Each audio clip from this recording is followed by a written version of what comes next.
নমস্কার, আমার YouTube channel hour study জোনে সকলকে স্বাগত।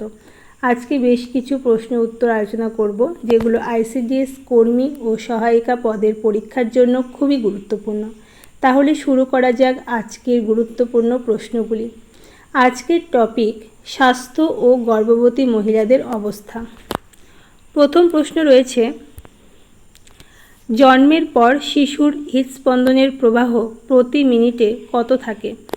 প্রতি মিনিটে 170 থেকে 190 বার হয়।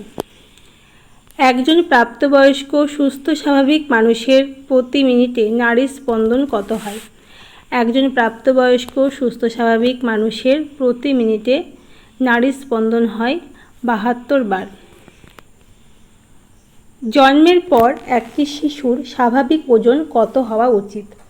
জন্মের পর একটি শিশুর স্বাভাবিক ওজন হওয়া উচিত 2.6 থেকে 3.5 কেজি। তারপরের প্রশ্ন রয়েছে, জন্মের পর একটি শিশুর স্বাভাবিক উচ্চতা কত হওয়া উচিত? জন্মের পর একটি শিশুর স্বাভাবিক উচ্চতা হওয়া উচিত 20 থেকে 22 ইঞ্চি। একটি শিশুর স্বাভাবিক শ্বাস প্রশ্বাসের হার কত? একটি শিশুর স্বাভাবিক শ্বাস প্রশ্বাসের হার মিনিটে 30 থেকে 40 বার। একটি সুস্থ শিশুর গায়ের তাপমাত্রা কত হওয়া উচিত? একটি সুস্থ শিশুর গায়ের তাপমাত্রা 98 ডিগ্রি থেকে 99 ফারেনহাইট হতে পারে। 98 ডিগ্রি থেকে 99 ডিগ্রি ফারেনহাইট হতে পারে গায়ের তাপমাত্রা। তারপর দেখো রয়েছে, একজন পূর্ণাঙ্গ ব্যক্তির ফুসফুসে বায়ু ধারণ ক্ষমতা কত? একজন পূর্ণাঙ্গ ব্যক্তির ফুসফুসে বায়ু ধারণ ক্ষমতা রয়েছে প্রায় 6 লিটার। মানবদেহের কিডনিতে নেফ্রনের সংখ্যা কত? মানবদেহের কিডনিতে নেফ্রনের সংখ্যা প্রায় 10 থেকে 20 লক্ষ। মানুষের সুষমা স্নায়ুর সংখ্যা কত? মানুষের সুষমা স্নায়ুর সংখ্যা 31 জোড়া। মানবদেহের দীর্ঘতম স্নায়ুর নাম কি? মানবদেহের দীর্ঘতম স্নায়ুর নাম সায়াটিক স্নায়ু। মানবদেহের দীর্ঘতম অস্থির নাম কি? মানবদেহের দীর্ঘতম অস্থির নাম হচ্ছে ফিমার। মানবদেহের ক্ষুদ্রতম অস্থির নাম কি? মানবদেহের ক্ষুদ্রতম অস্থির নাম হচ্ছে স্টেপিস। ভিটামিনের শ্রেষ্ঠ উৎস কোনটি? ভিটামিনের শ্রেষ্ঠ উৎস হচ্ছে গাজর। ঠোঁটের কোণে ও জিভে ঘা হয় কোন ভিটামিনের অভাবে? ঠোঁটের কোণে ও জিভে ঘা হয় ভিটামিন বি কমপ্লেক্সের অভাবে। মাড়ি ফোলা ও রক্ত পড়া কোন ভিটামিনের অভাবজনিত লক্ষণ? মাড়ি ফোলা ও রক্ত পড়া ভিটামিন সি এর অভাবের ফলে কিন্তু এই রোগটা হয়ে থাকে। তো আজকে অনেক গুরুত্বপূর্ণ প্রশ্ন নিয়ে আলোচনা করব, যেগুলো আইসিডিএস পরীক্ষার জন্য কিন্তু খুবই গুরুত্বপূর্ণ। তো যারা আমাদের ভিডিওটি দেখছো অবশ্যই শেষ পর্যন্ত দেখতে থাকো, এবং ভালো লাগলে অবশ্যই লাইক, কমেন্ট, শেয়ার আর সাবস্ক্রাইব করে না থাকলে সাবস্ক্রাইব করে রাখবে, পরবর্তী যে ভিডিওগুলো আসবে সেগুলো সবার আগে পাওয়ার জন্য। দেখো পরের প্রশ্নটা রয়েছে, চুল ও নখে কোন প্রোটিন থাকে? চুল ও নখে থাকে কেরাটিন। কোন ভিটামিন কেটে যাওয়ার জায়গা থেকে রক্তক্ষরণ বন্ধ করে? ভিটামিন কে কেটে যাওয়া জায়গা থেকে রক্তক্ষরণ বন্ধ করে।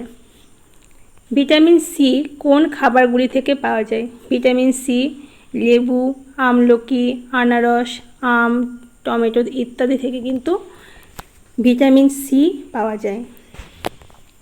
ভিটামিন বি এর অভাবজনিত কয়েকটি রোগের নাম লেখো। ভিটামিন বি এর অভাবের ফলে যে রোগগুলি হয় সেগুলি হচ্ছে বেরিবেরি, ক্ষুধামান্দা, পক্ষাঘাত, চর্মরোগ, স্নায়ু দুর্বলতা ইত্যাদি। কোন মৌলের অভাবে বারবার হাড় ভেঙে যাওয়া ও হাড় বেঁকে যাওয়ার সমস্যা দেখা যায়? এটা হয় ক্যালসিয়াম ও ফসফরাসের অভাবে। কোন মৌলের অভাবে অ্যানিমিয়া ও রক্তাল্পতা রোগ হয়? আয়রন বা লোহার অভাবে। ম্যারাসমাস রোগ কিসের অভাবে হয়? ভিটামিন ডি এর অভাবে কিন্তু ম্যারাসমাস রোগ হয়। কোন ভিটামিনের অভাবে বেরি রোগ হয়? ভিটামিন বি কমপ্লেক্সের অভাবে বেরি রোগ হয়। ভিটামিন ডি এর অভাবে কি রোগ হয়?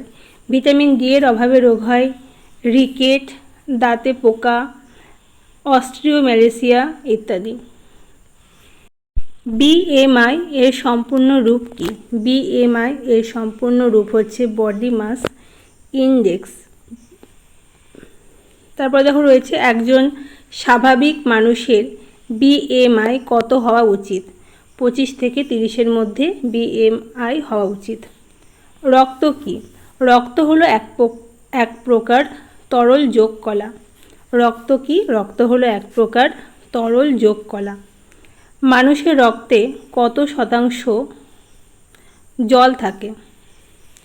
90% বেশি কিন্তু মানুষের রক্তে জল থাকে। মানুষের লালারসে শতকরা কত শতাংশ জল থাকে? মানুষের লালারসে শতকরা 95% জল থাকে।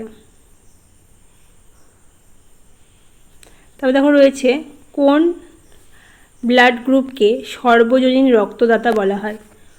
ও নেগেটিভ রক্তের গ্রুপকে সর্বজনীন রক্তদাতা বলা হয়। তবে দেখো রয়েছে কোন ব্লাড গ্রুপকে সর্বজনীন রক্তগ্রহীতা বলা হয়?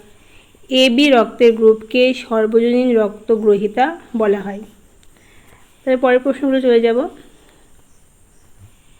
দেখো রয়েছে কোন বিজ্ঞানী প্রথম ব্লাড গ্রুপ আবিষ্কার করেছিল? কে ল্যান্ডস্টেইনার প্রথম রক্তের গ্রুপ আবিষ্কার করেছিল। রক্ত সংবহন পদ্ধতি কে আবিষ্কার করেন? রক্ত সংবহন পদ্ধতি আবিষ্কার করেন উইলিয়াম হার্ভে। মানবদেহের রক্তের লৌহের পরিমাণ কত? প্রায় 10 গ্রাম।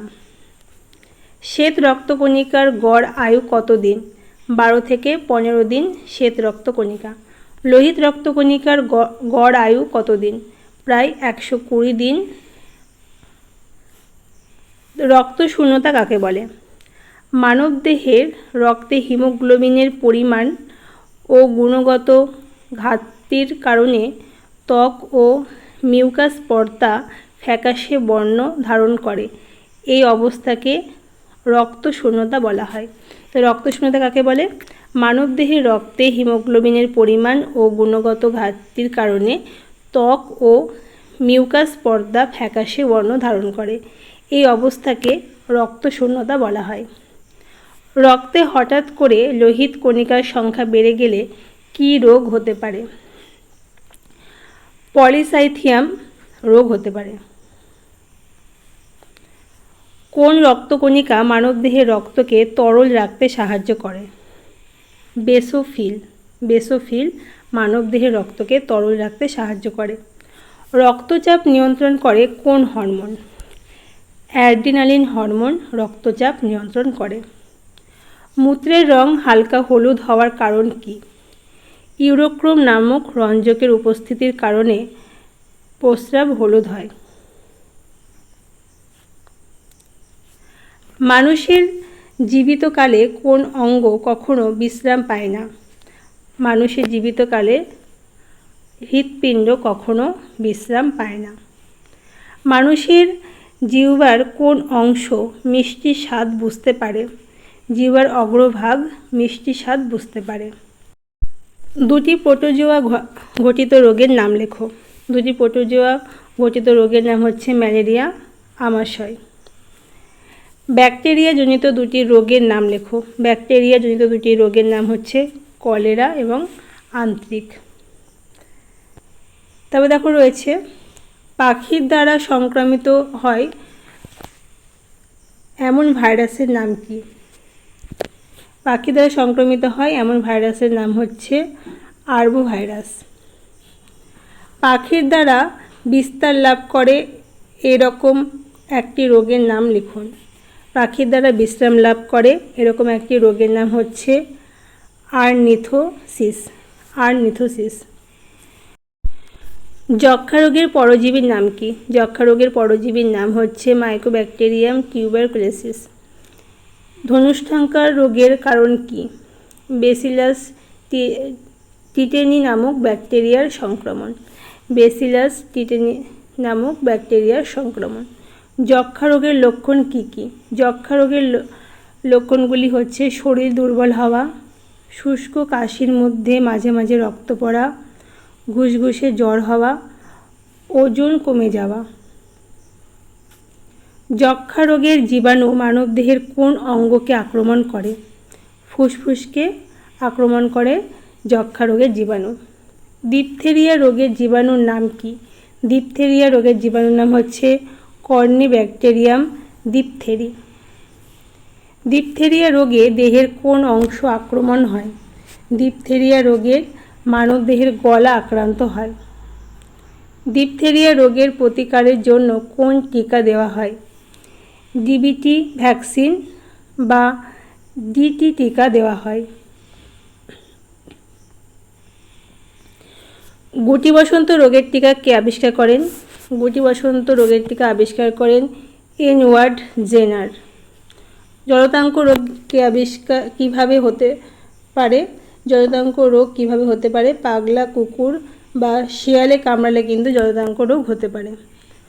কোন ধরনের শ্রমিকদের ত্বকের ক্যান্সার হওয়ার সম্ভাবনা বেশি? কোক তৈরির কারখানা ও তৈল শোধনাগারের কর্মরত শ্রমিকদের কিন্তু ত্বকের ক্যান্সার হওয়ার সম্ভাবনা বেশি থাকে। ভ্যাগাসোসিস রোগ কাদের দেখা যায়? চিনি মিলে কর্মরত শ্রমিকদের এই রোগ দেখা যায়, ভ্যাগাসোসিস। কলেরা রোগের পরজীবীর নাম কি? কলেরা রোগের পরজীবীর নাম হচ্ছে ভিব্রিও কলেরি। কোন প্রাণী কলেরা রোগের জীবাণু বহন করে? মাছি। কোন প্রাণীর মাধ্যমে প্লেগ রোগের বিস্তার হয়? ইঁদুর। প্লেগ নিয়ন্ত্রণের প্রধান পদ্ধতি কি? ইঁদুর ও ফ্লি জাতীয় প্রাণীর ধ্বংস ও টিকাকরণ। ম্যালেরিয়া রোগ কোন মশার কামড়ে হয়? স্ত্রী এনোফিলিস মশার কামড়ে কিন্তু ম্যালেরিয়া রোগ হয়। ডেঙ্গু রোগে মানবদেহের কোন অংশ আক্রান্ত হয়? মস্তিষ্ক ও পেশি।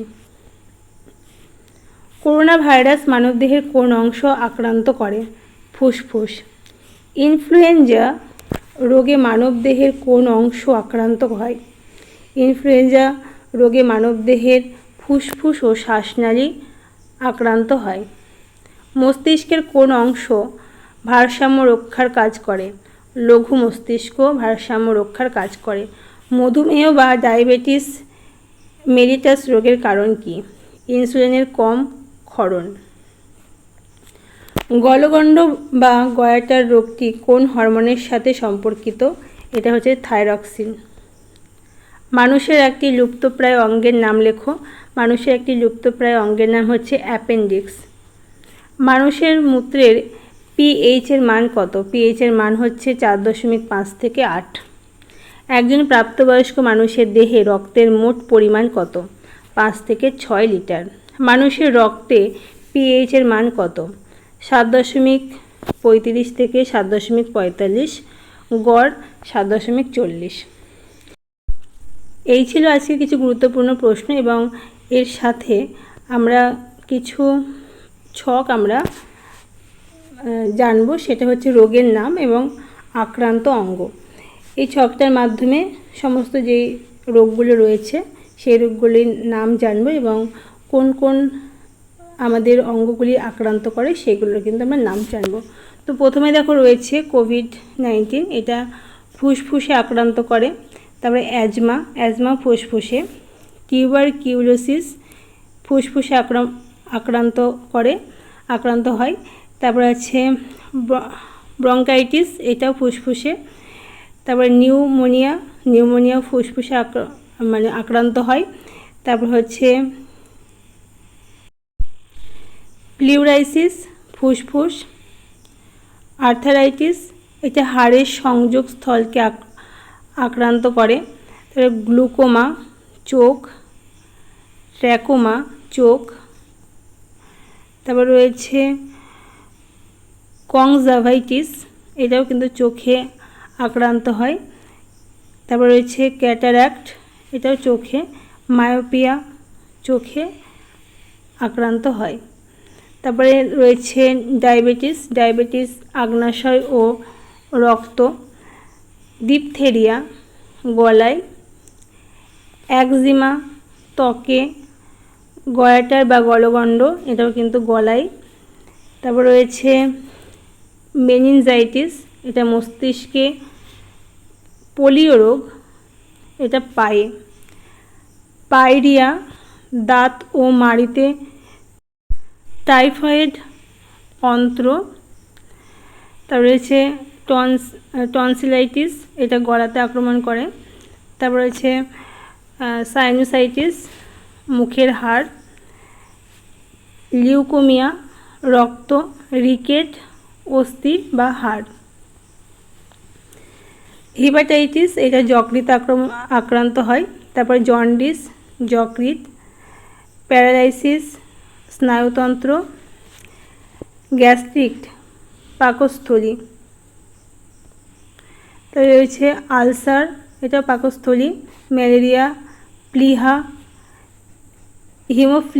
হিমোফিলিয়া রক্ত, কার্ডাইটিস হৃৎপিণ্ড, স্কারভি, এটা দাঁতের রোগ, কুষ্ঠ, এটা হয় ত্বকে, গ্লোসিটিস হয় জিভে, এবং ওটাইটিস এটা হয় কানে। এরপর দেখো পরে একটা ছক রয়েছে, সেটা হচ্ছে রোগের নাম এবং টিকাকরণ, যেগুলো আমরা দেখি গর্ভাবস্থার পরে এবং বাচ্চা জন্মানোর পরে যে টিকাগুলো দেওয়া হয়, বা যখন গর্ভবতী মহিলাদেরকে যে টিকাগুলো দেওয়া হয়, সেই টিকাগুলোর একটা লিস্ট আমরা এখানে আলোচনা করব। দেখো, যাকে প্রয়োগ করা হয় গর্ভবতী মহিলাকে, এটা কি টিকার নাম হচ্ছে টিটেনাস টক্সাইড। এটা প্রয়োগের সময় কখন? এটা হচ্ছে প্রথম ডোজটা দেওয়া হয় 6 থেকে 24 সপ্তাহে গর্ভবতী মহিলা, এবং দ্বিতীয় ডোজ 1 মাস পর। প্রয়োগ করা হয় কেন? এটা কিসের এই যে টিটেনাসটা কিসের জন্য দেওয়া হয়? টিটেনাস বা ধনুষ্টঙ্কার প্রতিরোধের জন্য কিন্তু এই টিকাটা দেওয়া হয়। তারপর রয়েছে 1 বছরের কম বয়সী শিশু, যেগুলো 1 বছরের কম বয়সী, জন্মের সঙ্গে সঙ্গে যেই টিকাগুলো দেওয়া হয়, মানে একটি বাচ্চা জন্মানোর পরেই যেই টিকাটা দেওয়া হয়, সেটা হচ্ছে বিসিজি, আর একটা রয়েছে ওপিভি। তো এই দুটো টিকা জন্মের সঙ্গে সঙ্গে কিন্তু বাচ্চাদের দেওয়া হয়, এটা যক্ষ্মা প্রতিরোধের জন্য আর পোলিও প্রতিরোধের জন্য। তারপর দেখো রয়েছে শিশু জন্মানোর 6 সপ্তাহ মধ্যে যেই টিকাগুলো দেওয়া হয়। শিশু জন্মানোর 6 সপ্তাহের মধ্যে দেওয়া হয় ডিপিটি, মানে এটা দেওয়া হয় ডিপথেরিয়া, হুপিং কাশি ও টিটেনাস প্রতিরোধের জন্য। এই ডিপিটিটা দেওয়া হয় শিশুকে 6 সপ্তাহের মধ্যে জন্মানোর পর। তারপর রয়েছে ওপিভিটা পোলিও প্রতিরোধের জন্য।